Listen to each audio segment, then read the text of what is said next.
today there are two transits. Most temples in India and even here, they will do it on 23rd of September. We did it on 1st of September. Why the difference? There are two Panchangams. Panchangam means the ancient prediction. One is based on astronomy. So based on astronomy, the Rahu Kethu transits on 23rd. Based on Maharishi's predictions, and there are many nadis, we call them Nadi Joshim.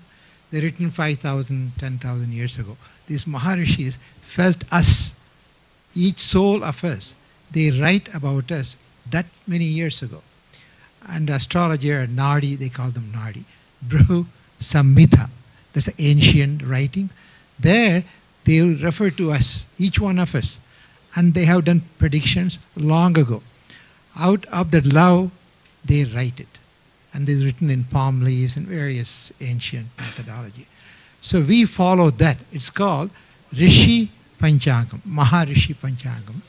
Other one is pure astronomy based on movement of the planets. Now, you know, Rahu and Kethu, there are no planets. But they're the most intense aspect of the solar family affecting us. Most intense among all the other planets. Even though there is no physical planets. It's a movement of sun and moon, and when they cross, there's intense energy. That's the reason why these two planets, I use the word planets, but by definition planets have a physical structure. They don't, but they have more impact on us. And doing this Abhishekam today, I know it's very valuable. The planets in us, the Rahu and Kethu in us, would be very pleased today to be able to do it so lovingly, so devotedly. Everything in the cosmos, there's an imprint in us.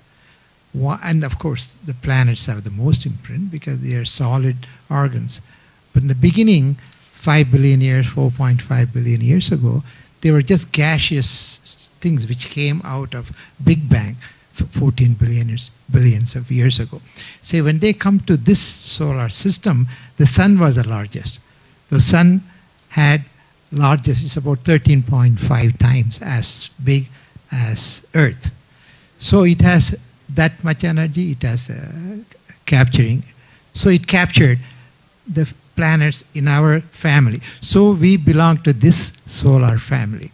And sun is the one which is the largest and has the most effect. The sun, our Atman, our soul, is represented by sun. Our mind is represented moon. Moon and sun, body and mind, that's all there is. They are the most effective, most important aspect of our solar family. So astronomy and astrology, in one point, they are really very real, but unfortunately after Newton came, the astronomy has become a science and astrology has become pseudoscience because they couldn't prove anything, so they didn't give any significance. And Oxford stopped teaching astrology after Newton. And strangely, Newton was a very good astrologer. He made most of his wealth by predicting charts for royalty. He would chart them. He became a millionaire by making astrological chart. Ironically, because of him, it became pseudoscience. And Oxford stopped teaching astrology as a science. The first science taught was astrology, anywhere. Now it has become pseudoscience.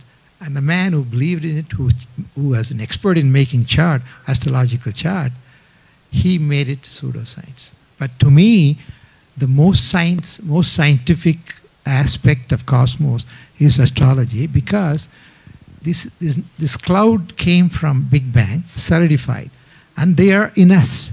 Each one of us has all the 9 planets. Again, I'm using the word planets or Rahu and Kethu. They are not, but they have more effect than planets on us because that microcosmic Rahu and Kethu in us affects us a lot. Among all the planets, they are the most intense. So when you do all this ritualistic but symbolic, this morning we did a wonderful homa. The priest did a homa for Rahu and Kethu. We chant all the mantras specific for those planets, and then that energized water is used to bathe the planets. So it's really a scientific connection. There is a connection.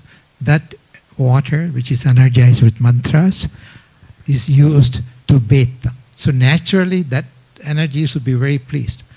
And that energy in us, the Rahu and Kethu in us, is the most intense. And they have the most effect on our life. And they will be very pleased because you understood them, you related to them, and you showed your love, affection, reverence, and they're pleased. So we are very fortunate to be here on this day and do it. We'll do it again on 23rd because those of us who believe in the astronomical calculation, all the temples, even India, all the temples, they do it, they follow Tirukanida. It's called Tirukanida Panchangam. This is Vaakiya Panchangam. The Maharishis saw us so long ago and wrote about us. So I believe in this because this is more functional. Other one is more scientific, more structural.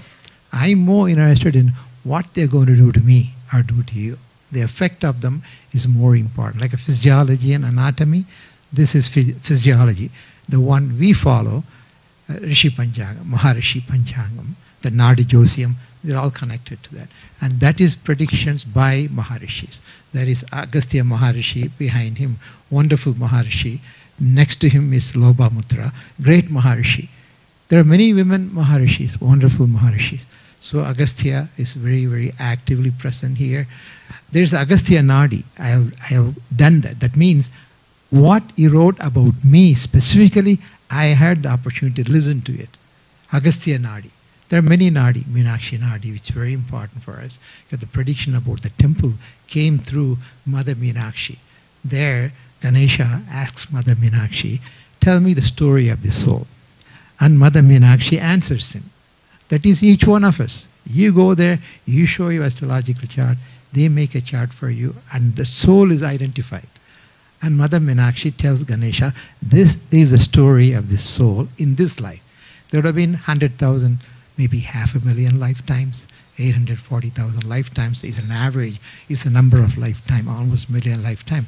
And each lifetime the story is different.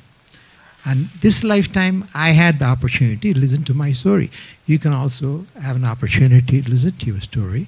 If you go to, we call them Nadi Joshiam, and if he's good, and if he has authentic, they're all written in palm leaves, but they're reproductions. The ones I saw was maybe 300-400 years old, but originally it's 5,000 years, 10,000 years old. And these rishis have known us, connected to us. If you are blessed, we will be able to hear that. That is also predicted. Who can hear the story? What I wrote. So Agastya Nadi I have listened to. Meenakshi Nadi I listened to. The prediction for this temple came in the Meenakshi Nadi. 60 years ago she said, you will build a place of worship for me when the world will be going through major, major catastrophes like pandemics, war. This past 100 years have been very, very deadly. We had a short spell of rest between 1945 and now. There was no major war. But it will happen. It's inevitable. Destruction will happen. That's why it's called Kali Yuga. This Yuga is Kali Yuga. Tragedies will happen. Mind-boggling tragedies. This virus is just one of them. And 1917, when it came, it killed 33 million people. That time, 33 million people is probably 500 million now, equivalent. That many people died. But this time, she protected. She said, you build my house. My yakshinis, millions of them, those are all super sensuous beings. You call them angels. They will protect the world. And they are all, this place is full of them. And they will protect us. And the tragedy will be, you're talking about 100,000, 500,000, 1 million, not 33 million people dying. So the protection would be granted by them. So coming back to Rahu and Kethu, Rahu represents Bhoga. You know what Bhoga is? The good things in life. Good marriage, good children, good family, money, wealth, all that. That is Bhoga. You enjoy it. A jet setter will enjoy all that. Kethu is a yoga planet. This is, Rahu is Bhoga planet. It grants you all this wealth, happiness, health, everything. But Kethu is more interested in our spirit. Rahu is more interested in our body-mind complex. So he'll give you all those. So we call them Bhoga planet. Kethu is a yoga planet. He's more interested in our spirit. We don't even think of it. The self is spirit. The self-realization is a spiritual journey. We should think of it all the time. Actually, we should think of death all the time because that's the release. We don't even think of it until time comes close. Then we think of Yama Dharmaraja, God, death and all. Otherwise, we don't even think of them. But that's the most important. That's why Kali is very important. At the time of death, she comes to you in the crematorium where you are going to be rested at the crematorium or whatever burial. She comes and dances. Why she comes? Because your tough journey is going to start after you're dead. The spirit as a journey has to go do everything. There is a Vetriani river, it has to pass that, it has to go to Yama, who will tell you the story, what you did right, what you did wrong. This is your story. What you're going to do. What would I say? I said, I want to correct it because I want to be with divine. I want to go to that level. Then I come back and I write my story, this life. That's called Prarabdha Karma. That is my life. I wrote it. You wrote it. And you act out. Whatever you can correct it, you correct. You may not finish up because you got 800,000 more lives on average. So each time you correct it.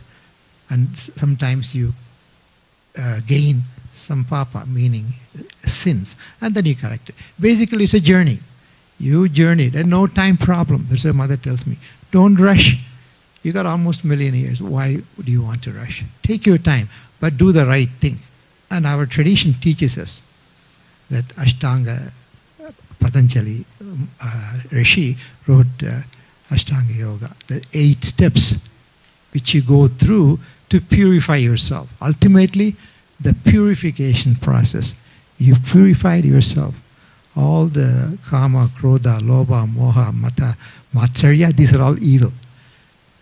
Mummalam means 3 main evil. There are many, many evils. The greed, the hatred, ignorance is the biggest asura. We call them demons.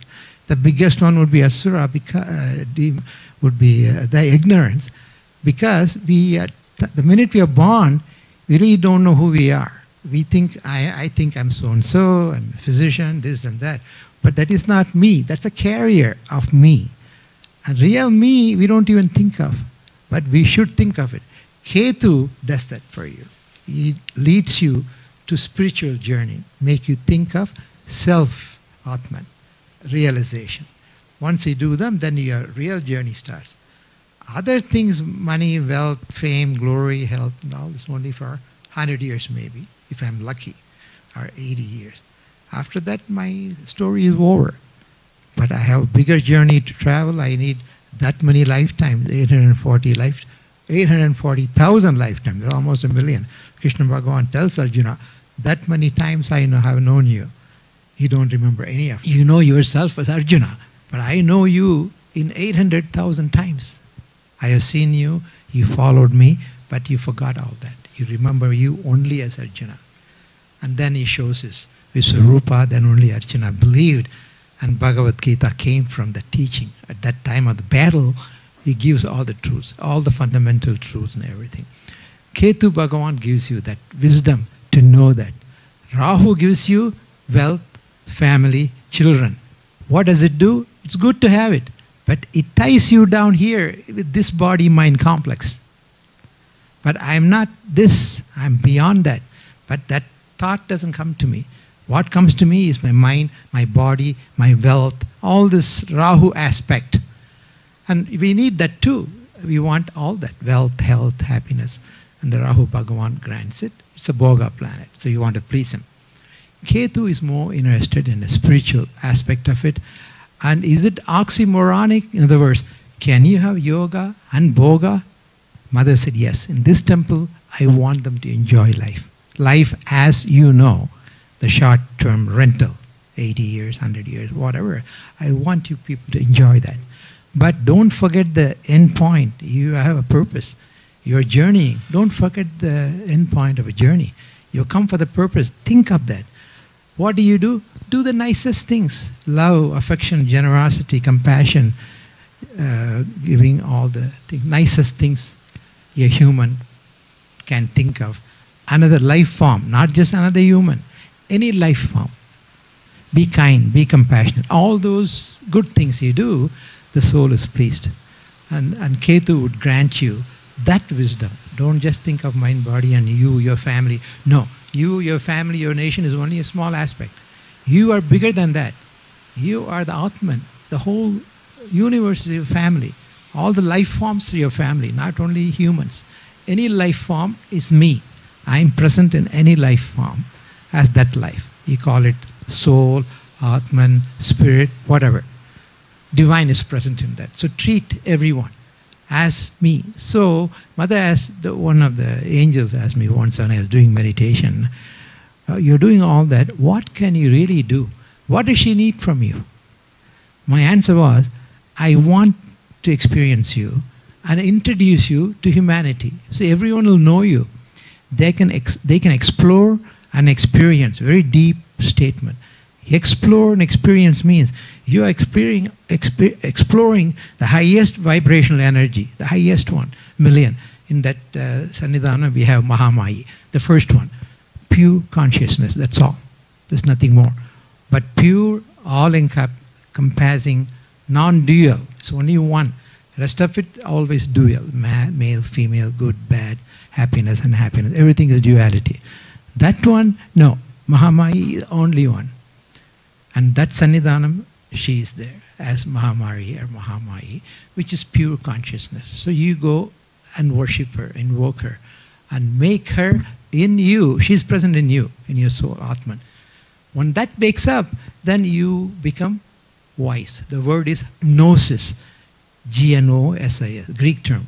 Gnosis means true knowledge, and Kethu gives you. Then you become universal. You're not segmented. You're not a human, you become universal soul. You love everything. You want to be generous to everything. And that pleases that soul in you, which is her. 1 trillionth of her would be one of me. But your soul is pleased, you are happy, not just one life. Your journey becomes shorter. You travel, you leave the human body, you come next time. In this temple is full of yakshinis. Yakshinis are angels, but even they are 1,000,000 times higher vibration than us. We are very slow being, very dense being. I vibrate maybe 10,000. The lowest, closest yakshinis vibrate millions and millions. Divine Mother vibrates trillions and trillions. There's a pure vibration at the time of creation that transcends down into many, many aspects, 1,000,000 intermediaries. Then we come as human, then we go, others follow us, animals, plants. Every atom has that imprint. And depending on our level of ascension, we are what we are. Depending on our vibrational energy, we are human.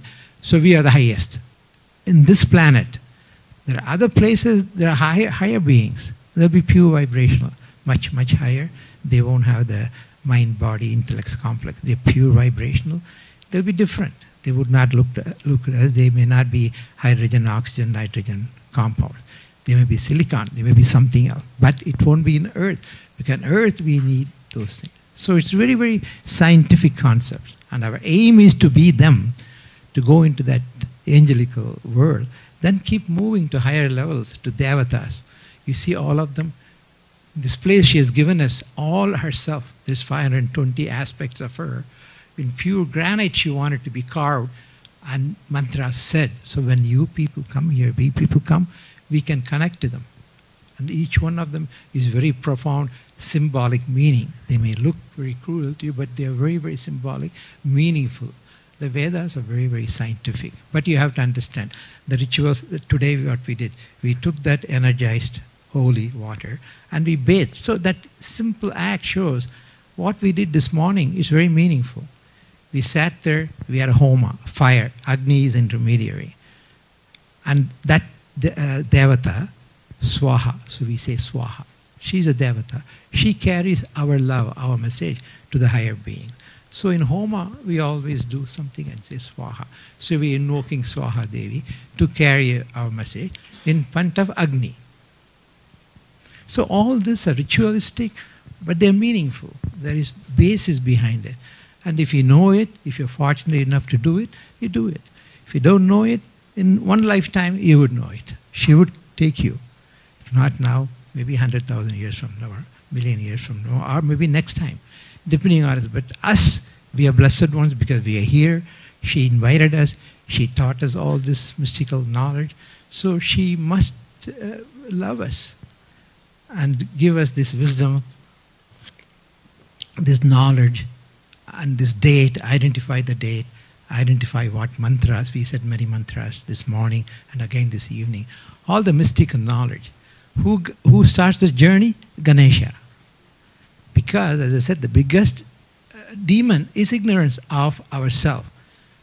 Naturally, Ganesha wakes up. The Mooladhara wakes up.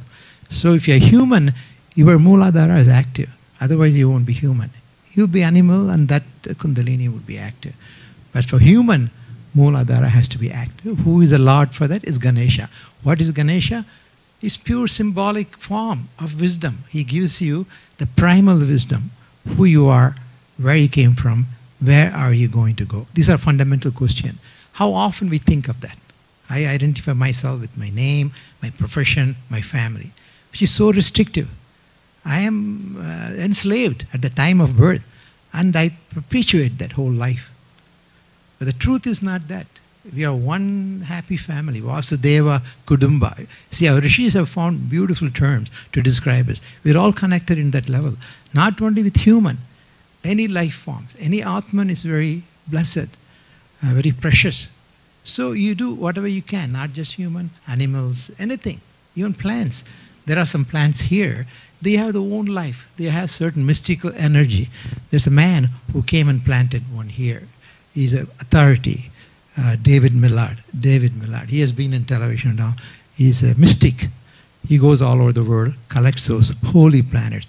Like a Buddha got enlightenment under that particular tree because that tree had a soul. It had a higher vibration, so it woke him up. So many, and we have few plants here because he said this place is very holy. He hasn't even seen this place. He called Rakesh and tells him, Rakesh, I have to go to this temple and plant this. This plant came from Greece, island of Ecos, and the person who did is, I'm a physician, the father of medicine, Hippocrates, practiced medicine under that tree.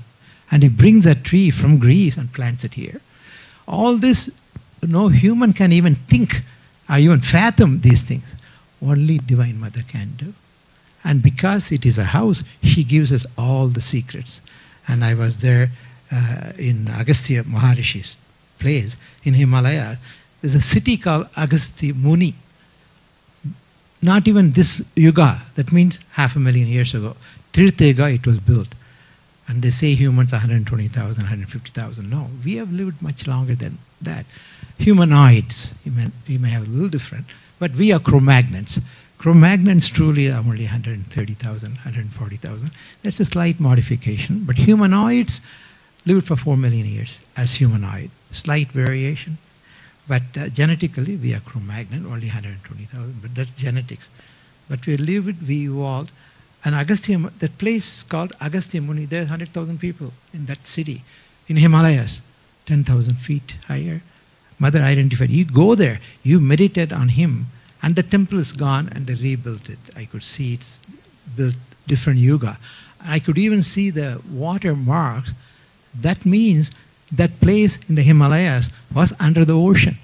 So Pralaya, you can see the markings of. You can also see sea creatures on top of Himalayas. How could they have gone on top of it? That means the whole place was under, it's deluge. At that time, this was under the water. So all these proofs are there. You can see those things out there. So that's a wonderful Maharishi in this temple. He's very active. He grants his grace to anyone who comes here. Agastya and Lobamutra. So we show highest respect.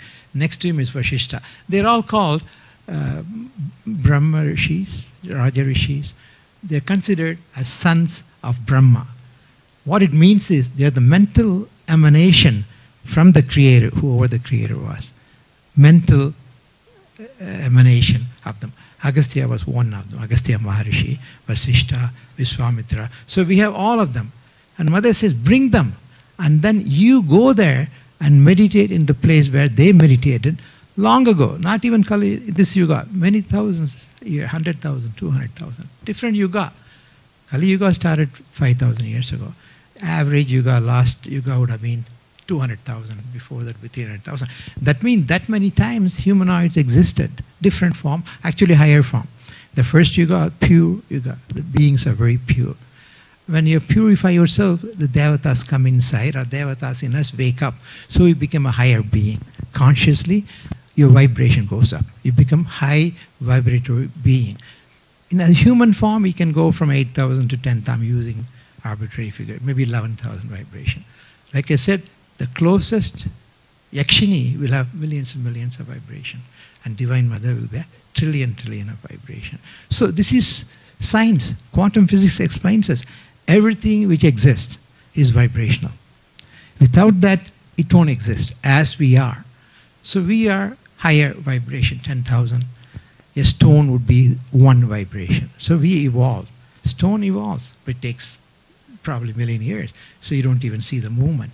So she has identified all these devatas and said, you bring them, and my children will come and they will grace them. What a wonderful, wonderful truth. And we don't have any way of even knowing them, but each one very symbolic, very metaphorical. And when you bring and know them, the basis of that form, like Ganesha, what it means. The form is symbolic, but the meaning behind it. He is the one who wakes up the primal knowledge that I am not what I appear to be. I am divine. But I took that form so that my divinity can manifest. And this journey is for that purpose. So this is a short-term rental. I'm using this rented place to enhance myself, enhance my vibration. All this wisdom comes from Kethu. So Kethu is very placed today. Kethu in us. All of them are in us. And Rahu is very pleased. And Rahu will grant you happiness, wealth, family, all those, I call them bhoga feelings, he will grant you. And the yoga feeling, Kethu will grant. That is the reason why these two entities are very important for us. That is the reason why today we did it, and we'll do it again on 23rd, because whole of India and many temples here, they use that Panchangam. That is astronomical Panchangam. It's okay. The slight variation, about 20 days difference. It stays for 18 months, so we worship. Jupiter will come in a few years. We worship because 1 year it'll stay in that place. Saturn we do because 2.5 years. Only these three planets are cosmic entities. We celebrate because they stay longer. 2.5 years, Saturn. So be nice, please him. Let the Saturn in you wake up and do the nicest things for you. Saturn is mind lake, and Rahu Kethu, 1.5 years. Rest of them, like Mars is very powerful, but 6 weeks. It moves, they're all moving. Venus, very powerful. They move very, very quickly. So you can put up with that. Up to 6 weeks, you can manage. 2.5 years is a long time. 1.5 years is a long time to get stuck in that good or bad, depending on the location. So it is moved to Taurus, Rishabha. Now, because they move retrograde. These planets are called shadow planets. They move retrograde. Rest of them move antigrade. So they move to Taurus, which is Rishabha, and Vrichiga, which is Scorpio. Rahu and Kethu, they have the same relationship. They keep on moving, but reverse. So these are, in a nutshell, some information about Rahu and Kethu. So you can come. For Rahu, what do? What can you do? I can tell you this. How do you appease them? How do you make the Rahu in you friendly to you? Give you bhoga.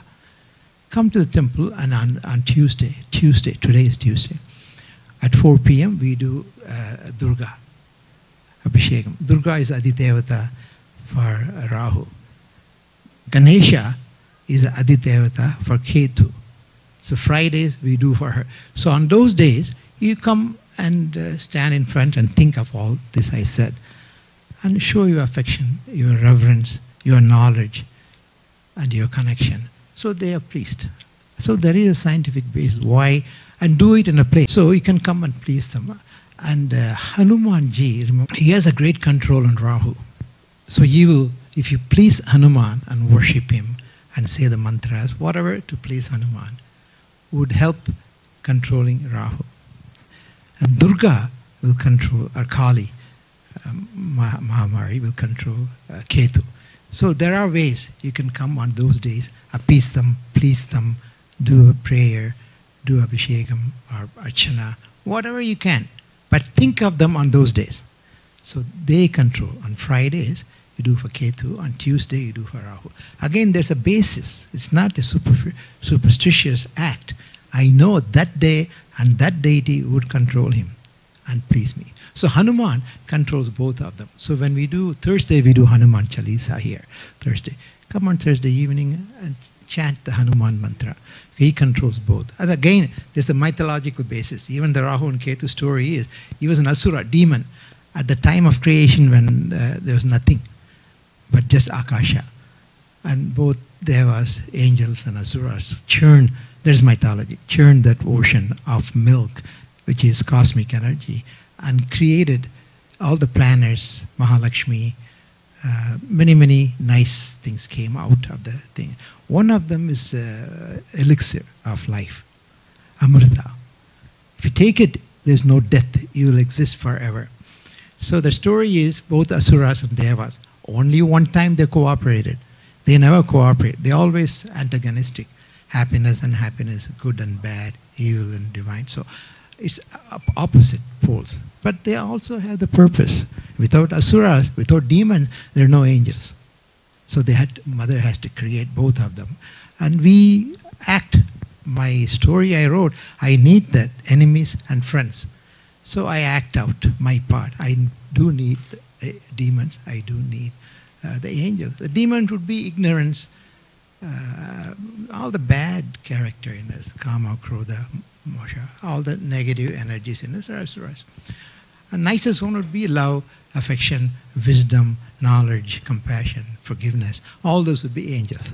That's all.